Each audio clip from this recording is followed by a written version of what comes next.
Problem इस समय ये है कि today nobody has the time to go on Instagram और एनी सोशल नेटवर्किंग साइट कि वो जाके देख लें कि आज इंसान कैसे दिखता है, बिकॉज टुडे एवरीबडी कोई ना कोई अपनी फोटोग्राफ डालता ही रहता है। तो आप 2 सेकंड में पता कर सकते हैं कि ये आदमी आज दिखता कैसे है। लेकिन वो चाहते हैं, वो ईगोज इतने बड़े हैं, आप आइए उनके ऑफिस में मिलिए, वो पर्सनली देखेंगे, वो ऑडिशन लेंगे, फिर वो ऑडिशन का टेप किसी के पास जाएगा और फिर वो देख के बोलेगा अरे हाँ ये तो बहुत यंग दिखते हैं, इनको कैसे अप्रोच कर लिया। सो that's the point today. But yes, you know, I keep myself very fit and I try to live a healthy lifestyle, and that's the reason I am the way I am. Definitely sensitive issue तो था ही था और running था, it was not closed. वो अभी भी फांसी की सजा उनको हो गई और वो जेल में है, जिंदा है। और वो जज जिनके साथ ये हादसा हुआ वो भी अपने आफ्टर मर्डर, उनकी पत्नी का, उनकी बच्ची का मर्डर हुआ, उसके बाद भी वो जिंदगी जी है। तो और उसमें पूरी कहानी कैसे कहाँ हुई है, उनसे कोई परमिशन नहीं ली गई, सिर्फ उनको एक आधार बनाया गया कि सब ये बेस्ड है। तो मुझे नहीं लगता कि इसके अंदर कोई विवादास्पद प्रश्न खड़ा होगा या किसी को कोई ऑब्जेक्शन होना चाहिए। हमने इसके अंदर कोई कंट्रोवर्शियल चीज़ डाली भी नहीं है एज पर माय प्रोड्यूसर्स सही। सिर्फ क्या है, इलिसिट रिलेशंस वगैरह के बारे में है, तो वो इट इज़ आप थोड़ी सी लिबर्टी टेलीविज़न के लिए या वेब के लिए या फिल्म के लिए लेते हैं, वो लिए है। और उनकी जीवनी या उनसे पूछ के कि आपकी ऑटोबायोग्राफी, ऐसा कुछ नहीं है, ये कहानी है, इसके अंदर कुछ सत्य के तथ्य डाले गए। और आज के दौर में अगर कोई कंट्रोवर्सी उठती है तो ये प्रोजेक्ट के लिए अच्छा ही है। It is not bad, people will like to see definitely कि व्हाट्स हैपनिंग और सत्य सामने आएगा। जैसे कि ज्वलंत उदाहरण कश्मीर फाइल का है ही आपके पास। इट वाज नॉट एक्सपेक्टेड कि ये इतनी कंट्रोवर्शियल फिल्म बन जाएगी कि इंटरनेशनल लेवल के ऊपर उसके मुद्दे को विचार किया जाए। Well, I think in today's world, I believe कि people are ready to accept new kind of stories, new kind of backgrounds. I think जो फिल्में बनती हैं, जो टेलीविज़न पे हम देखते हैं, people are kind of bored and fed up with the kind of stuff that is coming in. So web series, platforms, ये जो नया दौर खुला है, उसमें बहुत कुछ नया, ऑब्वियसली जाहिर सी बात है कि कोई रोक टोक नहीं है, शायद उसी वजह से सब कुछ इतना निकल के आ रहा है। But I think it's a brilliant time and like Prithvi ji said, आज अगर किसी भी प्रोजेक्ट में कंट्रोवर्सी होती है तो वो प्रोजेक्ट के लिए बेहतर ही होता है, चाहे वो पॉजिटिव हो नेगेटिव हो। जस्ट मेक श्योर कि आपके नाम बिल्कुल सही हैं, कंट्रोवर्सी भले ही किसी भी तरह की क्यों ना हो। For me honestly speaking, I think 4-5 साल पहले जब ये न्यूज़ मैंने सुनी थी कि इस तरह का इंसिडेंट हुआ था, I was very intrigued and I wanted to find out कि क्या वजह हो सकती है कि एक बॉडीगार्ड अपने ही जज का, जिसका वो बॉडीगार्ड होना चाहिए, उसकी फैमिली को मार देता है। And when the story came to me, बिना झिझक के मैंने हाँ बोल दिया। एंड क्योंकि मुझे वो सारे तथ्य, सारे जो ट्रूथ है, बैकग्राउंड है, वो जानना था। और धीरे धीरे जब कहानी उन्होंने मुझे बताई एंड जैसे जैसे आप एपिसोड्स देखेंगे, so there were various factors, तो ये भी था, ये भी था, ये भी था, ये भी था। और कहानी जो हम सोचते हैं, न्यूज़ में जो दिखता है और फाइनली सच क्या है, everything is different. Honestly speaking, कहानी हमारी वहाँ से शुरू हुई कि एक तरह से गोली लग चुकी है।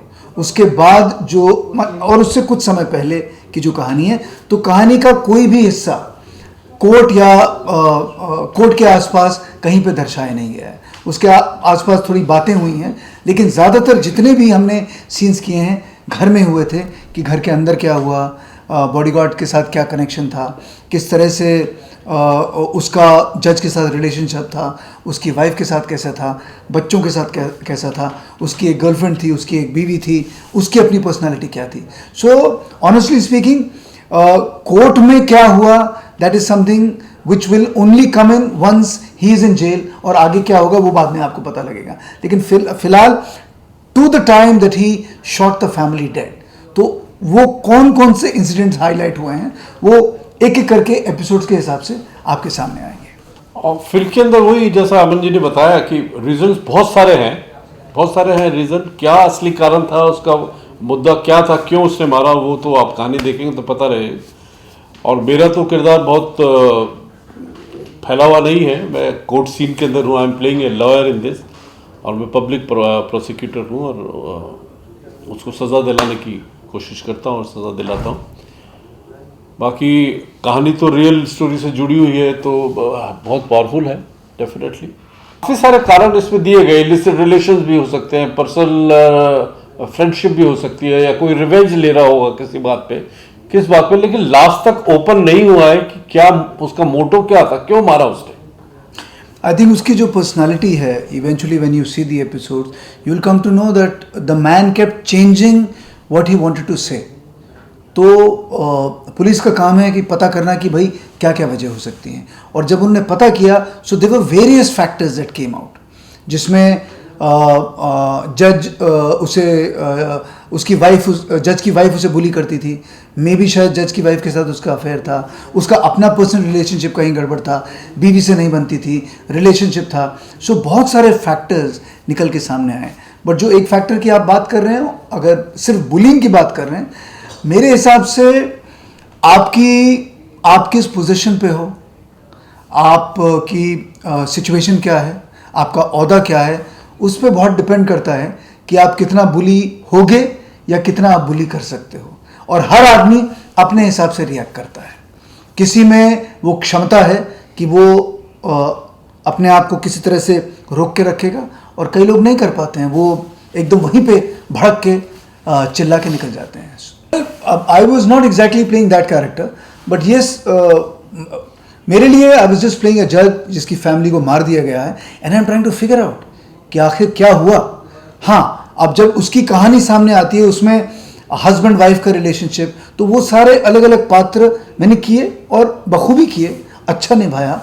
Try to understand where the जज कम्स फ्रॉम, उसका बैकग्राउंड क्या है, वो किस तरह से सोचता है, उसका रिलेशनशिप अपने बॉडीगार्ड के साथ कैसा था, आगे चीज़ें कैसे बढ़ी, उसकी वाइफ के साथ कैसा था, मेरा रिलेशनशिप मेरे बच्चों के साथ कैसा था। It was difficult but we put everything together.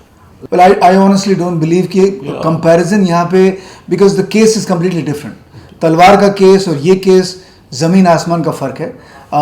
But yes, motive bodyguard का क्या होगा, because he kept changing his version of why he killed him, और वो एक एक करके जब चीज़ें बाहर आईं तो लोगों को लगा ये तो थोड़ा सा साइकोटिक है, थोड़ा सा may be he is a little deranged, and that is what, and today he is still lodged in the prison. अभी भी मतलब उसको फांसी की सज़ा दी गई है, लेकिन अपील उसने की है, and we just trying to figure out कि what kind of a man he is, कि असल में उसका दिमाग किस तरह से चल रहा है। That has not been able to, we have not been able to figure that out. Maybe he is right कि मोटो उसका मालूम नहीं है, और अभी भी जैसे उसने अपील की हुई है, वो तो he is not ready to accept that he has done a wrong thing. Talwar और इस केस में तो डेफिनेटली ज़मीन आसमान का फ़र्क है, वो बिल्कुल अलग ही एक मुद्दा था, और ये एक मुद्दा अलग है, बिल्कुल अलग। Well, all I can say is that we've tried to put an amazing story together. It's a true event. It's an event how a family is completely broken and shattered. एक आदमी जब उसके सिर पे खून सवार होता है, वो किस तरह से रिएक्ट करता है, और पुलिस को, ऑनेस्टली स्पीकिंग, पुलिस को अपने रास्ते से गुमराह करने के लिए वो किस किस चीज़ों को इस्तेमाल करता है, ये देखने वाली बहुत ही कमाल की चीज़ है। So watch the story, see how this one man changes everything, the perception of law. It's going to be a brutal story, it's going to be gripping, and जैसे जैसे reasons आपके सामने आएंगे, I'm sure you're going to get hooked onto it. बिल्कुल सही, बहुत कमाल की कहानी है, अलग तरह की कहानी है। जिस तरह के अभी यूजुअली टेलीविज़न सीरियल्स वगैरह तो बहुत स्टेल टाइप के लगते हैं, एक तरह का सेट, एक तरह की कहानी, एक तरह के कपड़े लगते सब, लेकिन ये एक अनयूजुअल है, और बहुत ही नेचुरल तरीके से इसको शूट किया गया है। नेचुरल, बहुत सादा, एक जैसे आम आप भारत के जो कोर्ट होते हैं, कोई लेविश वो कुछ इसमें नहीं है। वो आपको लगेगा कि यार ये बिल्कुल हमारे सामने घट रहा है कुछ, और वो देख रहे हैं।